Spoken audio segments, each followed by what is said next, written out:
Hello and a very warm welcome to the Analyst dated 5th May 2026, brought to you by Vajiram and Ravi, wherein we'll be looking into the 7 set of current affairs issues which have featured in today's newspaper. The handout of this very discussion has been pinned in the comment section below for a future reference. Beginning with the analysis section, in the first topic, we'll try and understand that what is this model code of conduct, how it evolved over a period of time, and what is the role of ECI when it comes to evolving this model code of conduct, and what all challenges we are witnessing when it comes to ensuring effective implementation of model code of conduct, especially in this digital era. Moving on to the second topic, herein we'll try and understand a very perplexing situation. When it comes to India, the retail inflation is hovering around 3%, but we are witnessing a rise in the medical inflation. Why this is so? What are the causes? What all steps the government has taken in this particular respect, and what more needs to be done in order to effectively realize Sustainable Development Goal number 3. Moving on to the prelim pointer segment, herein we will be covering the 5 set of current affairs issues which are more relevant for your upcoming prelims examination. So we will be doing the value addition which would be relevant for your upcoming prelims examination, so stay tuned. Now, beginning with the first topic, which is dealing with the violation of model code of conduct. This particular topic we can associate with GS paper 2, elections, or the RPA acts. Now, what has happened recently? You must have seen the newspaper, the election results when it comes to the state legislative assembly, when it comes to Assam, Kerala, West Bengal, Tamil Nadu. They are currently in news. So, when the election schedule was announced, at that time, model code of conduct was enforced by the ECI. Now, when the model code of conduct was in force in these states, at that time, the Honorable Prime Minister of India made an address on Doordarshan, Sunset TV, All India Radio, and he named 4 opposition political parties and urged the women voters in the state of Tamil Nadu and West Bengal to punish them. Why? Because they were the one who did not let 131 constitutional amendment bill to be passed in the Lok Sabha. Okay, they were the one who were responsible for defeating of this particular constitutional amendment bill. This bill was basically dealing with providing 33% reservation to the women, especially in the Lok Sabha and the state legislative assemblies. Now, this particular matter was violation of part 7th of the Model Code of Conduct, which basically prevents the political party in power from clubbing their official visits with the election-related work. And this matter was brought to the notice of Election Commission of India, but the Election Commission of India did not take any action in this respect. Now, what is important for our exam point of view is, let's just first understand what is this Model Code of Conduct. So, it is simply a set of guidelines which was issued by the ECI in consultation with the political parties and the candidates in order to uphold the idea of free and fair elections. So, it is simply a list of do's and the don'ts. Now, when it comes into force, so it is coming into force from the date the election schedule is announced by the ECI, and it would remain in force until the results are out. And this duration is something in alignment with what the Punjab and the Haryana High Court ruled in Harbans Singh Jallar versus Union of India 1997 verdict. Okay, that the code would come into effect as and when the election schedule is announced by the ECI. Now, when it comes to the Model Code of Conduct, one problem area is that it does not have any statutory backing. So, there is no law or there is no act which is providing statutory backing to this Model Code of Conduct. Although certain activities are being penalized under other acts. For example, corrupt practices are covered under the RPA Act of 1951. So, in totality, if you talk about the Model Code of Conduct do not have any statutory backing, but certain activities are being penalized under other acts like the RPA Act of 1951. And it was T.N. Session who effectively enforced this Model Code of Conduct, and he was a pioneer when it comes to upholding the idea of free and fair election. Now, why the ECI has come up with this Model Code of Conduct? Because the Constitution Article 324, from which the ECI derives the power, gives this responsibility to ECI that it has to direct and control the elections and it has to ensure free and fair elections.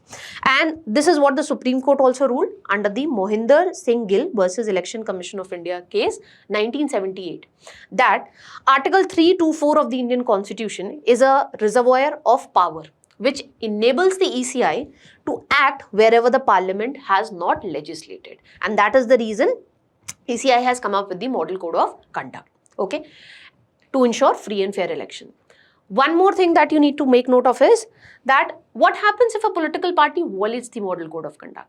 What maximum the ECI can do? So it can ask a written reply from the political party and its candidate that why they violated the model code of conduct. And if it founds that, let's suppose a political party is not giving the details of the expenditure, then in that case, the ECI does has the power that it can suspend the party's recognition as a national or a state political party under paragraph 16A of the Election Symbol Order of 1968. Pay attention to the fact that ECI does has the power to de-recognize a political party. Okay, it takes away the recognition of a political party as national or state political party, but it does not have the power to deregister a political party. What do we mean by deregistration? Deregistration simply means that you're cancelling the registration of the political party, and if this happens, then the political party would not be able to contest elections in future. When it comes to registration of the political party, it is done under section 29A of the RPA Act of 1951. So make note of this particular fact, which could be asked in prelims, is that ECI does not have the power to deregister a political party. It cannot cancel the registration of a political party, but it can de-recognize a political party. When a party gets this recognition as a national or state party, they are provided with certain privileges. For example, they can, have 40 star campaigners, whereas the other political party can have only 20. Then they get scheduled time when it comes to the All India Radio, Doordarshan, etc. Then when it comes to the national and state political party, their election symbols are reserved. But if you lose this particular recognition, then you lose all these privileges. Okay, so that is the implication if the ECI de-recognizes a political party. Now, let's understand that how model code of conduct evolved over a period of time, because on this UPSC has already asked a mains question. So it was first drafted in 1960 by the Kerala government when the assembly elections were about to be done. It was basically a result of the voluntary consensus among the political parties. Then in 1962, ECI circulated this model code of conduct to all the recognized political parties and the state governments, and it was followed in the Lok Sabha election of 1962. Then in 1968, ECI formalized it and revised it in 1974. And in 1979, the issue that we are currently discussing, this is in violation of part 7th of the model code of conduct, which deals with the party in power. Under this particular part, we are trying to ensure that the political party in power is not able to misuse the public resources to get electoral gains. Okay, and the context that we are discussing right now with respect to the address made by the Honorable Prime Minister, this is in violation of this part 7th of the model code of conduct. Then, as I told you, the former Election Commissioner of India, that is T.N. Seshan, enforced it effectively and realized the idea of free and fair elections. We have a landmark judgment, that is S. Subramaniam Balaji versus State of Tamil Nadu and others in 2013, wherein the Supreme Court clearly stated that when the political parties are coming up with election manifesto, they have to ensure that the election manifesto do not contain promises that are going to severely impact the purity of elections. And when they are preparing the election manifesto, the promises should be rational, and they also need to tell that how they are going to finance whatever promises they are going to make. Okay, whatever promises they are making in the election manifesto. And keeping this thing in mind, in 2014, ECI issued guidelines prohibiting the political parties from making promises that exert an undue influence on the voters. Okay, so this is how the model code of conduct has evolved over a period of time. Now let's look into the key provisions of model code of conduct.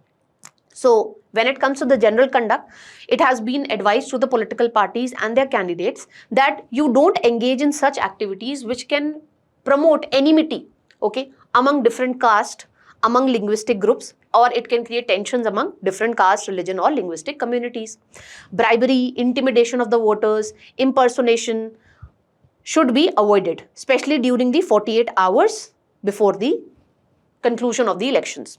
Then when it comes to carrying out meetings, the parties and the candidates need to give prior information to the local police authorities when it comes to the venue and the time of meetings, so that they can make the necessary arrangement and there is no traffic congestion because of these meeting and processions.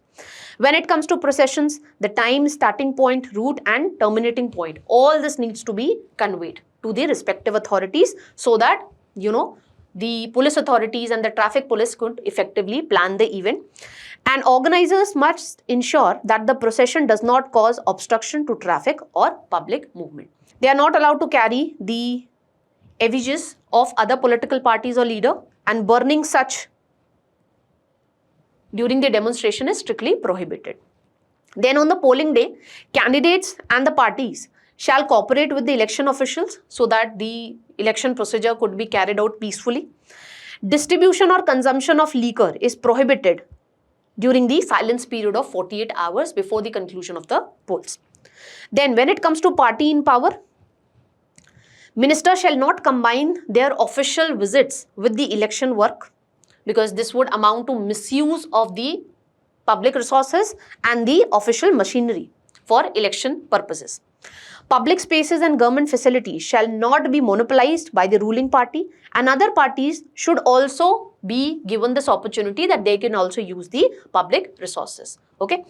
When it comes to election manifesto, as we discussed, what the Supreme Court gave the verdict in 2013 judgment, that the political party should avoid making promises that could affect the purity of election process. And they should also clearly tell that what are the ways through which they are going to finance that promises that they have made in the election manifesto. Okay, ways and means to meet the financial requirement. And whatever promises they are making, that should be rational. Now, what all steps the ECI has taken to ensure effective implementation of Model Code of Conduct? So, it has come up with C-Vigil, which is a tool in the hands of the citizen. So, if the Model Code of Conduct is in force in your area, you can use the C-Vigil app.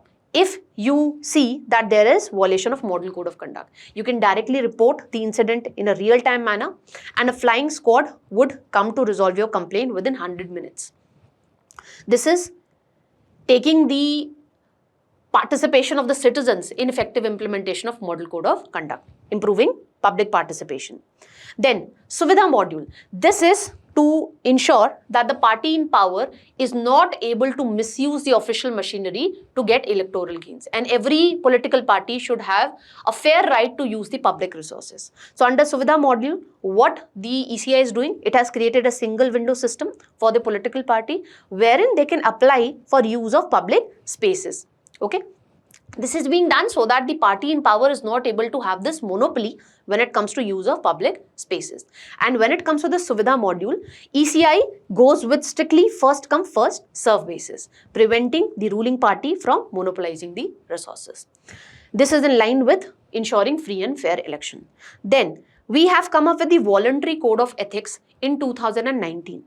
This was basically to ensure that no election related matter is being circulated on the digital platforms during the silence period of 48 hours before the conclusion of the polls. So it is a voluntary code of ethics which the social media platforms like Meta, Google have agreed with the ECI that if ECI sends a request that this needs to be dropped down from your platform, then they would be taking action within 3 hours. And especially this is dealing with the 48-hour silence period under the RP Act of 1951. Now, what is the significance of Model Code of Conduct? First and foremost, it enables the ECI to uphold its mandate under Article 324, that is ensuring free and fair elections. Then it addresses the electoral inequalities. How we are doing this? We discussed this through Suvidha module, wherein we are trying to ensure that the ruling political party does not have a monopoly when it comes to using the public resources. Every political party gets a fair chance to use the public resources.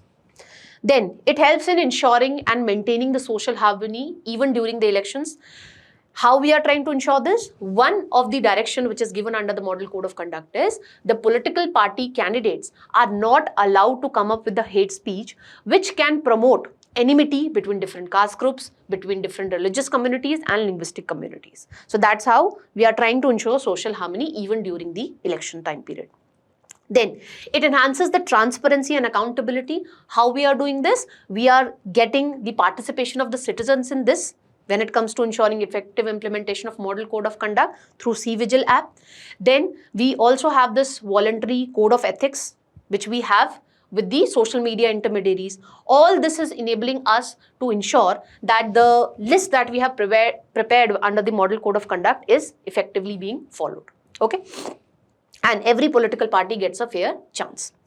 Now, what are the challenges that we are witnessing when it comes to effective implementation of Model Code of Conduct? One lacuna that I told you initially, that Model Code of Conduct does not have a statutory backing. And that is the reason various critics point out that Model Code of Conduct is a tiger without teeth. Because if the political party is violating the Model Code of Conduct, what the ECI can do? It can just ask a reply that why are you not following the Model Code of Conduct? Because it is a result of a consensus between the political parties and the ECI. It does not have any statutory backing. And that is the reason we see that time and again the political parties flout the Model Code of Conduct. They violate the Model Code of Conduct. Then, with the emerging digital era and the technological advancement that we are seeing, it is becoming very difficult for the ECI to ensure effective implementation of Model Code of Conduct.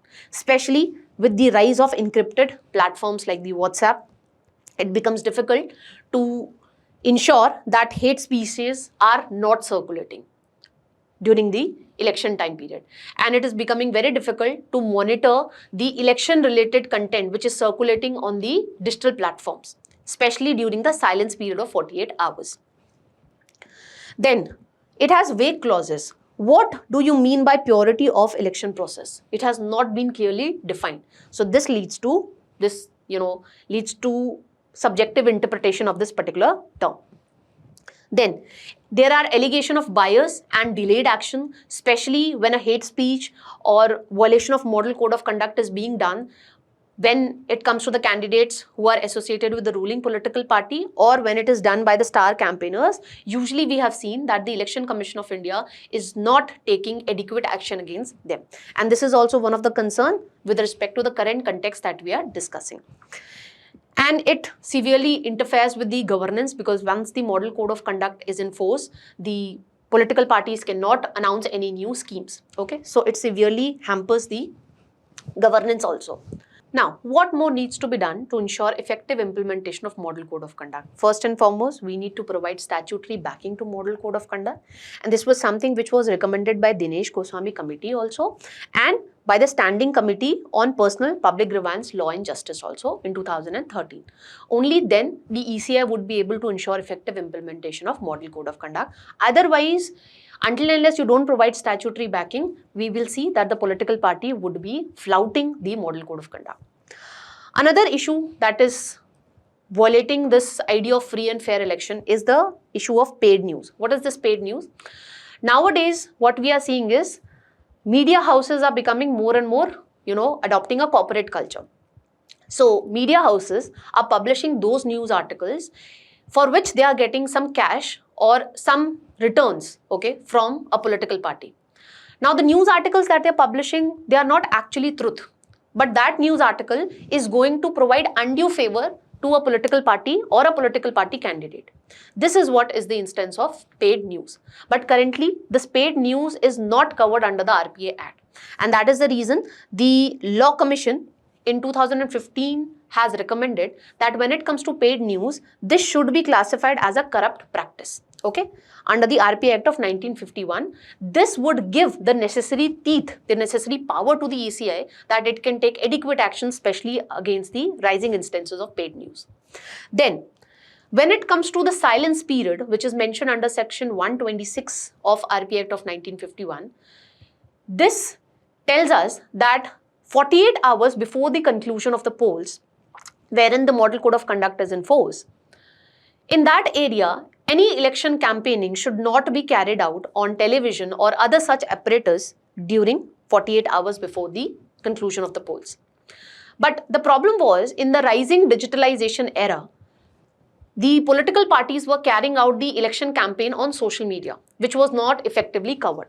That is the reason the Umesh Singh Committee was constituted by the ECI to look into this matter. And the Umesh Singh Committee recommended that the online platforms, digital platforms, social media platforms should also be brought under the ambit of this Section 126 of RP Act of 1951, and this actually resulted into voluntary code of ethics, okay, that we discussed with respect to social media intermediaries.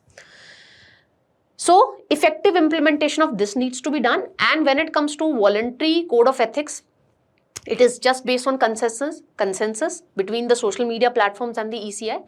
It also needs to be provided with the statutory backing.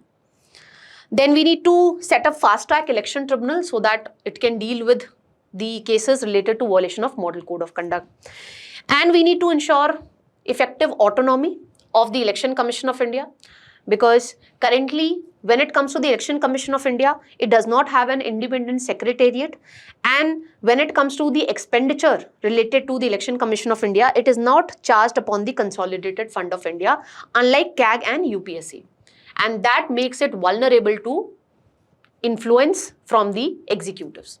So we need to ensure this. That would also help us in effective implementation of the Model Code of Conduct. Because one issue that we discussed is, because when it comes to ECI, it is not, free from influence from the executive. That is the reason you are saying delayed action, especially when the case is registered against a political party candidate which has linkage with the ruling political party, or if that candidate is a star campaigner.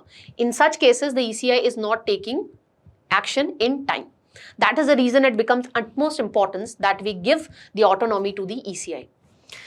And lastly, when it comes to regulating the election campaigning thing which is happening on the digital platform, to ensure that we effectively combat the issue of deepfakes, we need to come up with a mandatory AI watermarking. So whatever election campaigning thing is being done by the political parties using the social media platform or digital platform, they need to come up with a cryptographic watermark so that we can look into this fact that, this news which is circulating on the digital platform, is it actual news released, or this is the campaigning related article related to a political party or not?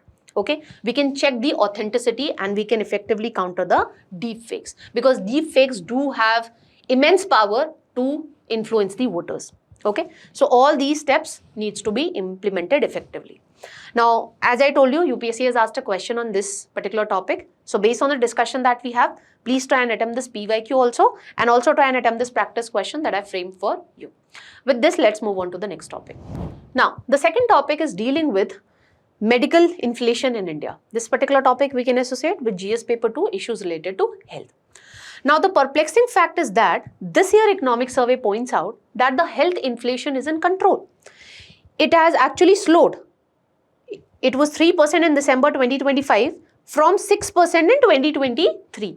But the Aeon's Global Medical Trend Rate 2026, this gives a different fact. It says that the medical inflation is growing at a rate of 12 to 13%. Let's try and understand why this is so. What are the causes of rising medical inflation in India? First and the foremost reason is rising cost of medical education. India is trying to meet the WHO's benchmark of 1 doctor per 1,000 people. And to meet this benchmark, what we have seen is private medical colleges are flourishing, and privatization of education, whenever it would be happening, there would be hike in the fees. And that is what has happened when it comes to the private medical colleges. Now, when it comes to the young doctors who are getting passed from this private medical colleges, they have paid a hefty fee, and for this they would have taken an enormous educational loan also. Now, they are like acting as a guinea pigs for these health, private health institutions, because they are giving corporate-like targets to the doctors. Targets when it comes to number of tests that they have to carry out, admissions, interventions to be carried out, so that the hospital can recover the cost to pay the salary to that particular doctor. Okay. Now, I am not saying with respect to all the doctors. When it comes to doctors, it is a very noble profession, but this is the general trend that we are seeing across India. Another reason is rapidly evolving medical technology. Now, when it comes to India, we are importing 70 to 80% of the medical devices. Now, whenever a new technology comes into picture, obviously the cost would be high. And when it comes to India, we have a huge import dependence when it comes to the advanced medical devices. And this makes India vulnerable to global supply chain disruptions also. So recently, because of the West Asian crisis, what has happened? The input cost of medical grade plastics has increased, because this is something we used to source from countries like European countries, and they used to procure the raw materials from West Asian countries. So because of this, what has happened? The medical devices India, it has increased. The prices have increased. Then there is increasing burden of non-communicable diseases. The economic survey of this year points out that more than 57% of all deaths in the country are associated with non-communicable diseases. And we all know that when it comes to treating the non-communicable diseases, they are quite costly. And this is a result of sedentary lifestyle that we people have. Another reason is rising pharmaceutical inflation. So the prices of the drugs is also increasing, and this is on account of lack of frequent revision when it comes to national list of essential medicines. And another reason is when it comes to the national list of essential medicines, under which whatever medicines are covered, their price is actually capped to make sure that these medicines are available to the people. But the problem is, this list covers only 384 drugs, whereas the WHO's list of essential medicines cover more than 500 drugs. Then there is privatization related issue. Now, when you go by the survey on health, which is done by the National Sample Survey, in 2025, 61% of the hospitalization cases were at private hospitals. Why people are more and more moving toward private hospitals? Because there are quality concerns when it comes to the public hospitals. Okay. And when it comes to the public hospitals, they also refer to the private hospitals when it comes to carrying out certain tests. And complex surgeries, obviously, they can be carried out better at the private hospitals. And when it comes to the health of your loved one, nobody wants to take a risk. And that is another reason people go to private health centers when it comes to getting treatment for complex diseases. Another problem that we are witnessing nowadays is referral model. So you must have seen one hospital would be referring that you get a lab test done, test report done from this particular center or from this particular hospital. This referral model has also increased the medical bills. Why? Because when you get a lab test done, you will also be allowed, you have to pay a service fee also. So you are paying a service fee at this particular hospital also, which has told you to get a lab test done or get a report from hospital B. So you are paying a service fee to A also and to B also. So this is inflating our medical bills. Then when it comes to the private hospitals, obviously they are driven by profits. And what we have in case of India is central government along with the state government, they consulted and they came up with the Clinical Establishment Registration and Regulation Act of 2010, wherein they clearly listed down that what procedure would be costing how much. But the problem is ineffective implementation of this particular act. And to add up to that are the federal concerns. Health comes under the state list. So state governments have to take proactive action when it comes to effective implementation of this particular act, which is not happening. Then there are many issues when it comes to the health insurance also. First and foremost, 40 crore Indians are not covered under any insurance. When it comes to the poor ones, they are covered under Pradhan Mantri Jan Arogya Yojana or Ayushman Bharat. But when it comes to, the people who do not have higher income that they can get a private health insurance, and they are also not so much poor that they would be covered under the Ayushman Bharat. And that is the reason these 40 crore people are referred by the Niti Aayog as missing middle, okay, who do not have any health insurance coverage. So if they have to get any important surgery done, their medical bill out of pocket expenditure is going to be very high. Then when you talk about the people who have taken the health insurance, for them also out of pocket expenditure is high. Why? Because the health insurance does not provide coverage for all the things. It mainly covers the hospitalization part. But when it comes to medicines, when it comes to outpatient care, when it comes to rehabilitative therapies, they are usually not covered under the health insurance. So for this, the person, even though he has taken a health insurance cover, he has to pay out from his pocket. Then there are issues with the Pradhan Mantri Jan Arogya Yojana also, which is providing a insurance coverage of 5 lakh to 12 crore people, especially when it comes to secondary and tertiary healthcare.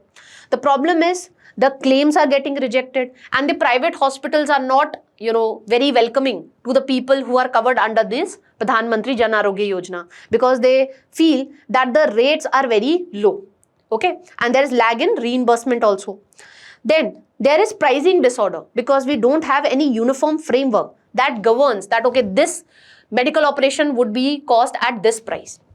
So that is the reason when it comes to the private healthcare providers, they provide the same procedure at different prices to different patients. And this brings me to another concept of moral hazard. So what is happening when it comes to the private healthcare providers? They are providing the same medical treatment at a different price to a person who has a health insurance cover and a person who don't have a health insurance cover. And this is something that we are witnessing in India. Although when it comes to economics, moral hazard simply tells me that if, let's suppose, I have a car insurance, so I would not drive the car that much cautiously because I know I have a cover. But when it comes to the healthcare, totally reverse thing we are witnessing. Here the moral hazard is not from my side. If, let's suppose, I have purchased a health insurance cover, I am not being complacent with my health, but this, moral hazard is coming from the private hospitals. Then another problem is low public expenditure on health. If you look at this year budget also, we have merely allocated 0.26% of our GDP on health. Ideally, we should be allocating more than 2% of our GDP on health. And this is the reason that we have quality issues when it comes to the public healthcare centers. Now, what are the impacts? Firstly, people would get trapped in the vicious cycle of poverty. Because if one of your loved ones have to get a complex surgery done, and if you get an inflated medical bill, you will either have to sell your jewelries or you need to get a loan. So ultimately, you will be getting trapped in the vicious cycle of poverty because the debt will increase. Then this is completely in violation of our fundamental rights, because the Supreme Court in Consumer Education and Research Center versus Union of India case 1995 case, Supreme Court has clearly stated that right to health is an integral part of Article 21. But we are not able to realize this right because of the rising medical inflation in India.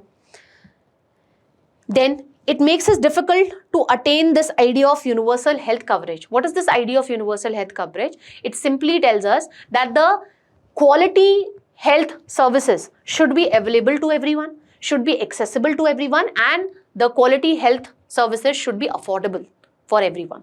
But this is not getting realized. Why? Because 40 crore Indians, they don't have any health insurance coverage, and the ones who have, they are also doing out-of-pocket expenditure. Okay, so we are getting an inflated medical bill. That is the reason we are not able to realize this idea of universal health coverage. Imagine a poor family, how they would be able to get these, quality health services, because it is very difficult for them. The private hospitals are not that much welcoming when it comes to the people who are insured under Ayushman Bharat. Okay, so that is the reason we are not able to realize this idea of universal health coverage. And especially, this is something that you can understand with respect to the missing middle. Then, how it is going to impact the economy? Now, listen to me very carefully. If the medical bill is quite high, I told you I might have to take a loan to pay that.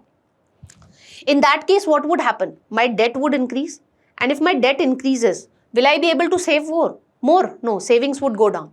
And if a lot of people, their savings are going down, this is going to negatively impact the investment.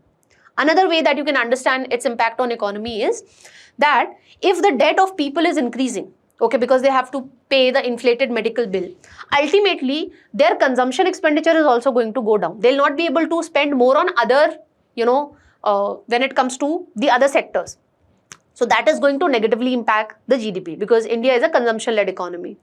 And then if the healthcare infrastructure is not in good place, ultimately this is going to have a negative impact on the productivity of our workforce also. Okay, so these are the ways through which it is going to negatively impact the economy as well. And ultimately, we will not be able to realize the Sustainable Development Goal number 3. Now, what all steps the government has taken in this respect? We have Ayushman Bharat, okay, wherein we are providing the insurance coverage. We have set up Ayushman Arogya Mandirs, and we are doing teleconsultation under this so that the health services are reachable even in the remote areas by using the ICT, information and communication technology. Then we have the National Program for Prevention and Control of Non-Communicable Diseases, which is on a rise in India. And I told you, when it comes to non-communicable diseases, the cost of treating this is higher. So under this, we are identifying the high-risk individual and link them to appropriate care. Okay, we are doing screening related to hypertension, diabetes, oral cancer, breast cancer, so that we can make early interventions and we can reduce the medical bill. Then we have Ayushman Bharat Health Infrastructure Mission, wherein we are trying to improve the infrastructure so that the quality issues when it comes to the public healthcare centers could be addressed. Then we have this National Tuberculosis Elimination Program. We have Universal Immunization Program. This is going to enhance the productivity of our workforce, okay, because we will be immune to various diseases. Then we have Pradhan Mantri National Dialysis Program, wherein financial risk protection is being provided to the patients by preventing them from incurring out-of-pocket expenditure. Dialysis is provided and hemodialysis sessions are also carried out. So we are trying to reduce the out-of-pocket expenditure done by the people who have to undertake dialysis. Now, having understood the steps that the government has taken, what more needs to be done so that we can effectively realize this idea of universal health coverage and the Sustainable Development Goal number 3? First and foremost, the government needs to expand its expenditure on the healthcare sector.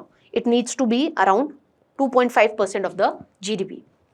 And the interventions that we have done when it comes to effectively, curtailing polio, HIV, tuberculosis, the advancement that we have done in this, when it comes to these diseases, this needs to be extended to non-communicable diseases also, because as the economic survey of this year also points out, that the non-communicable diseases are on a rise in India, and treating the non-communicable diseases would require higher money.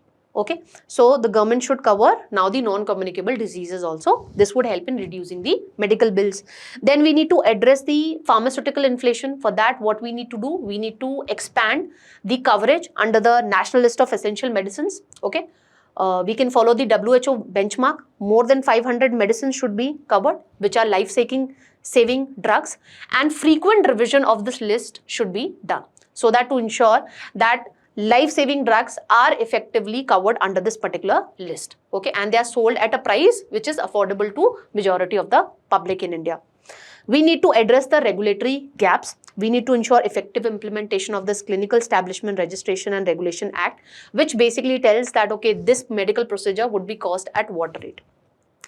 Now, in this respect, one of the doctor pointed out that if you look at this advanced technology, proton beam radiotherapy, which is used to precisely detect the pediatric brain tumor, if I start suggesting this particular therapy for all the brain-related issues, obviously it is going to inflate the medical bill. Okay, so this should not be done. It should be used in peculiar cases only.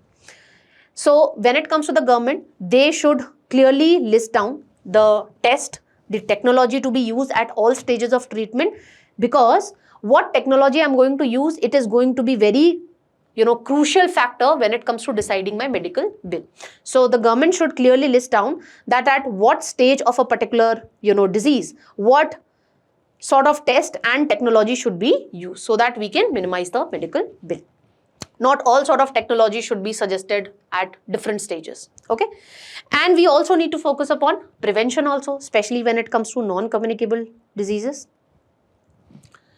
And how we can address this? By adopting a healthy lifestyle. So this is something for you people also, because I know UPSC aspirants, they have a sedentary lifestyle. So get out of the sedentary lifestyle and do some physical work, at least half an hour a day. And one big change you need to incorporate when it comes to your health related behavior is that you should do periodic screening against the common diseases at least once in a year. Okay, this would ensure that if your body is getting infected by any disease, we can get to know about that particular disease at an early stage. That would also go a long way in reducing your medical bills also.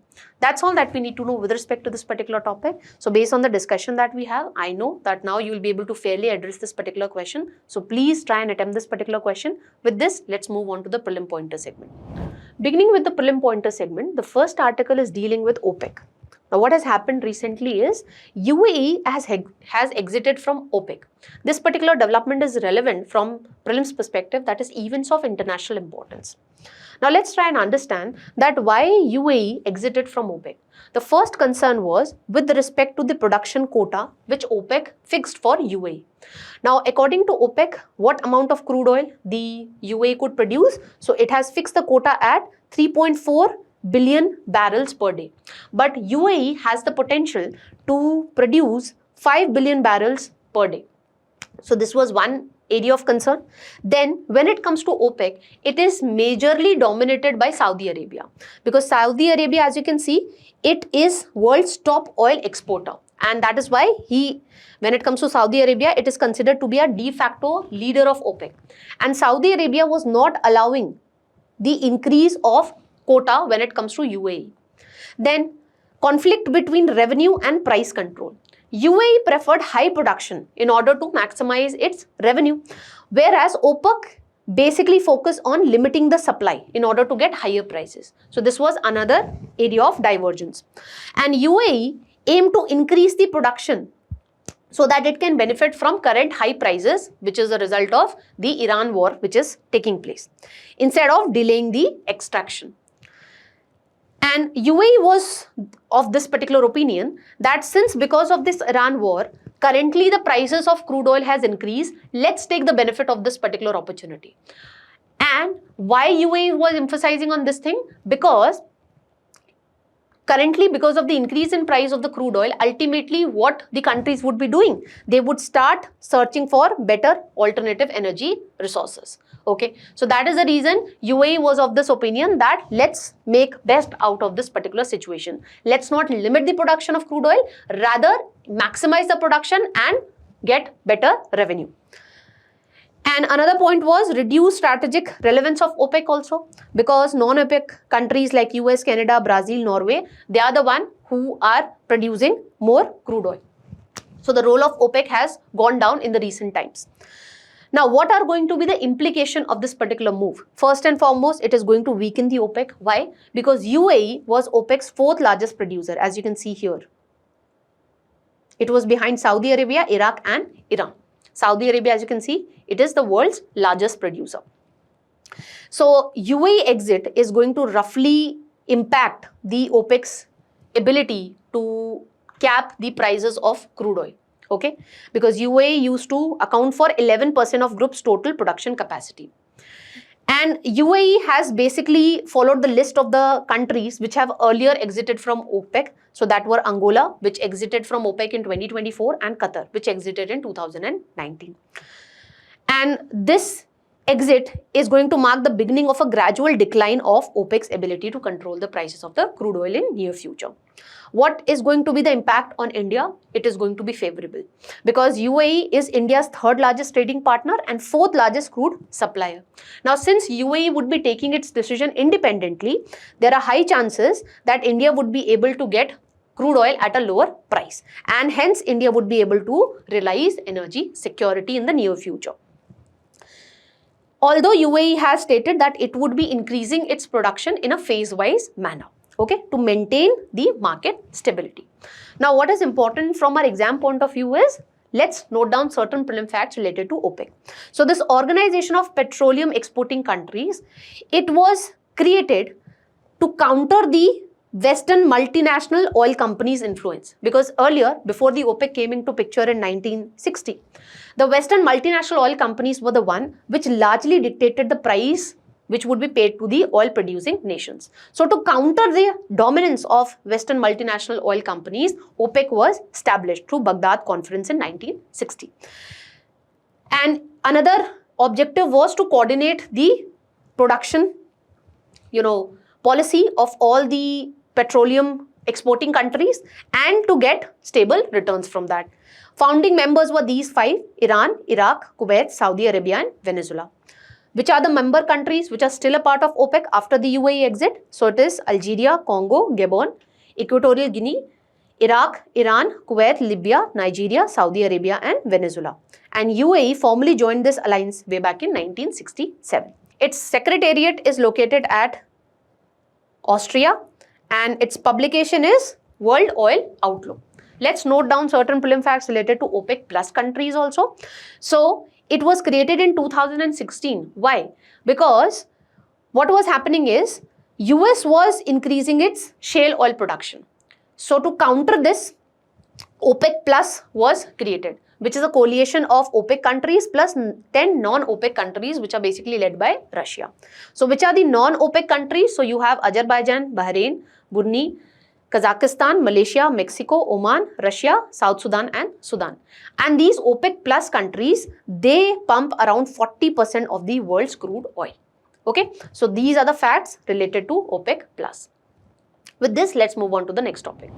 Now, recently, a PIL has been filed in the Supreme Court related to issuance of Adhaar. This particular topic is related to your polity section of your prelim syllabus. So what this advocate Ashwini Kumar is stating in a plea which it has filed before the Supreme Court is that Adhaar card should be issued to citizens only up to the age of 6 years. And after this age limit, you need to obtain the Adhaar from SDM or Tehsildar office. Why?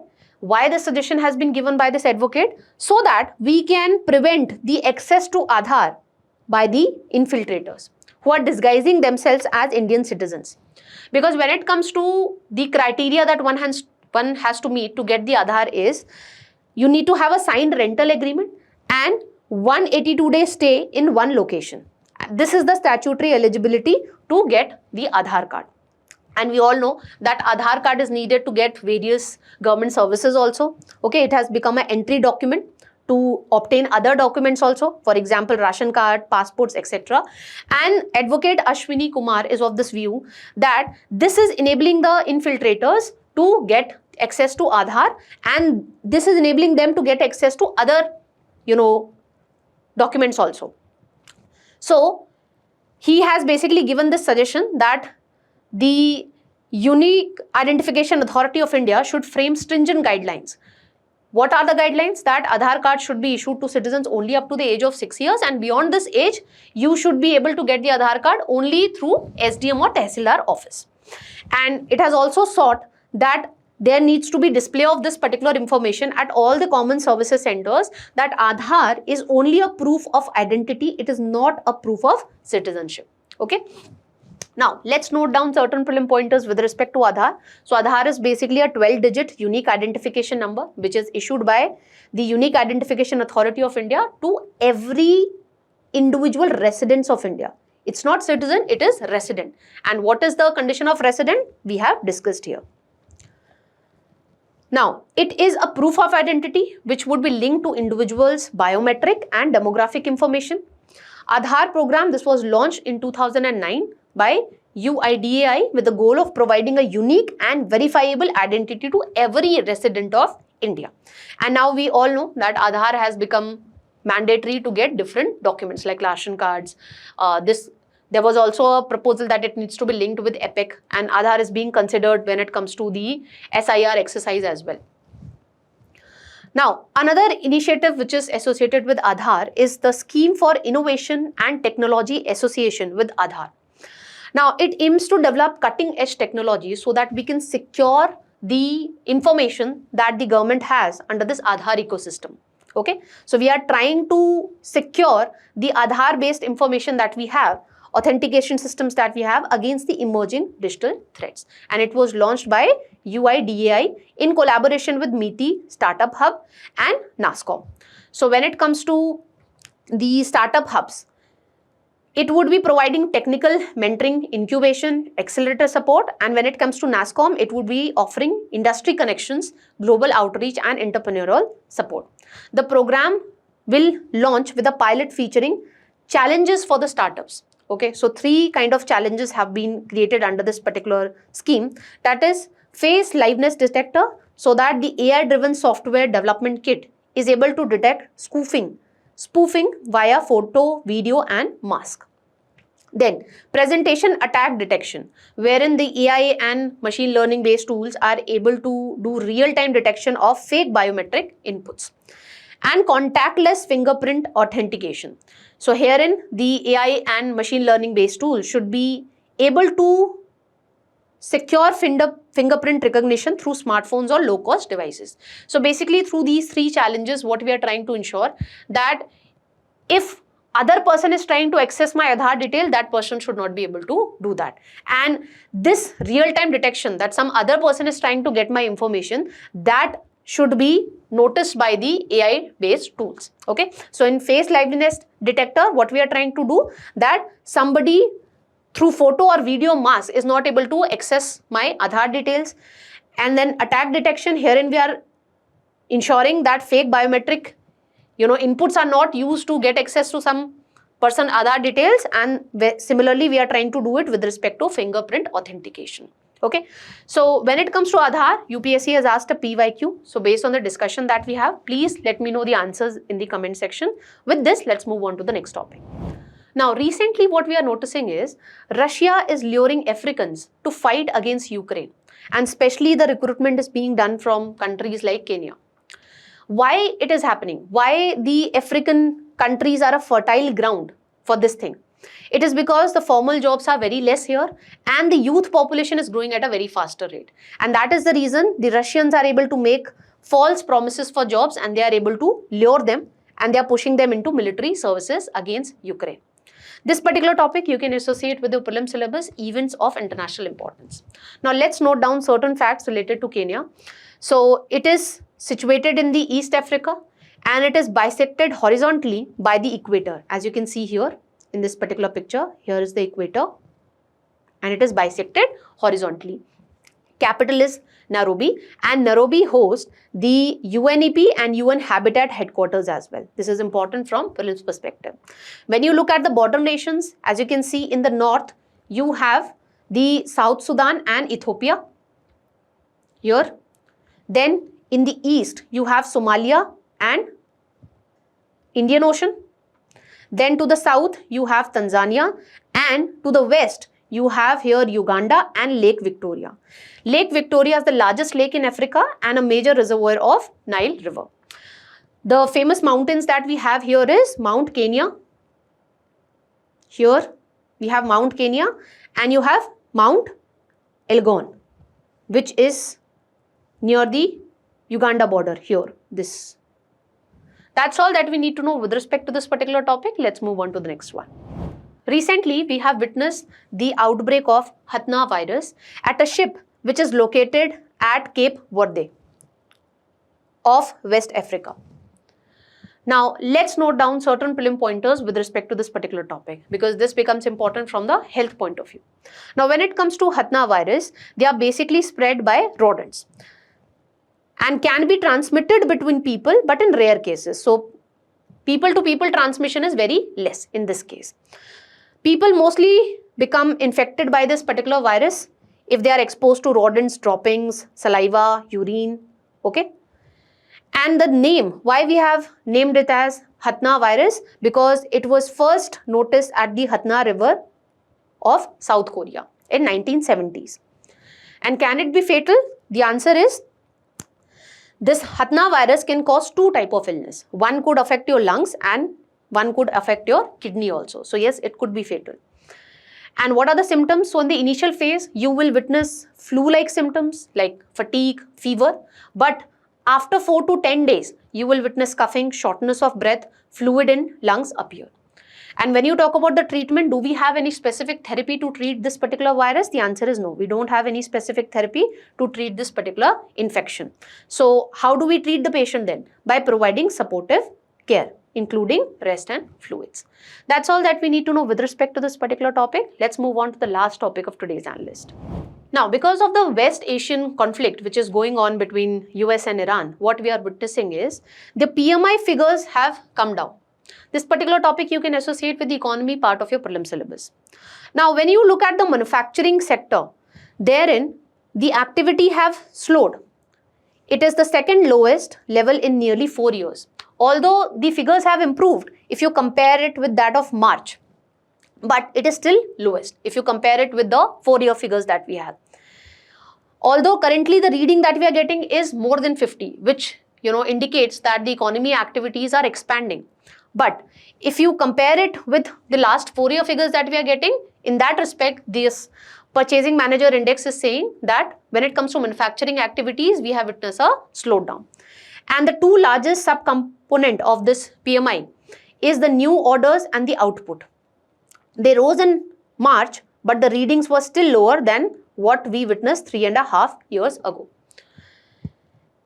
And when it comes to the West Asian conflict, what is happening is it is putting a pressure on inflation. So input cost is rising and the output charges are also rising. Now, what is this PMI index? Let's try and understand. So when it comes to this Purchasing Managers Index, it is an economic indicator which tells us that how is the business activity in this particular month. So it is released every month. Okay, it measures the activity at the input stage, unlike the index of industrial production, which tracks that what is the actual output being produced by the industries. You need to let me know that which entity publishes this index of industrial production. Now, when it comes to this PMI, we have two types. One is for manufacturing sector, the other one is for services sector. And when you talk about the today's news article, it is basically talking about the manufacturing sector performance. Okay, so in manufacturing PMI, we track the industrial and the factor activity, and services PMI, we assess the growth of the services sector. If the PMI figures are above 50, that tells us that the economy is expanding. But if the figures are less than 50, that means there is contraction in the economic activity. Who releases this in India? So it is Standard and Poor Global. Earlier it was released by IHS Markit. And based on the survey of 500 manufacturing companies, the manufacturing PMI is released by S&P Global. And what are the parameters that we take into account to calculate this PMI? So these are the 5 key indicators. So we have stock of items purchased, new orders, output, employment, and supplier delivery time. Okay, and you can see majority of the weightage has been given to new orders and the output part. That's all that we need to know in today's analyst. Quiz would be coming right up next, so don't forget to practice the quiz and check your knowledge. Till then, keep smiling, keep learning. Have a great day, all of you.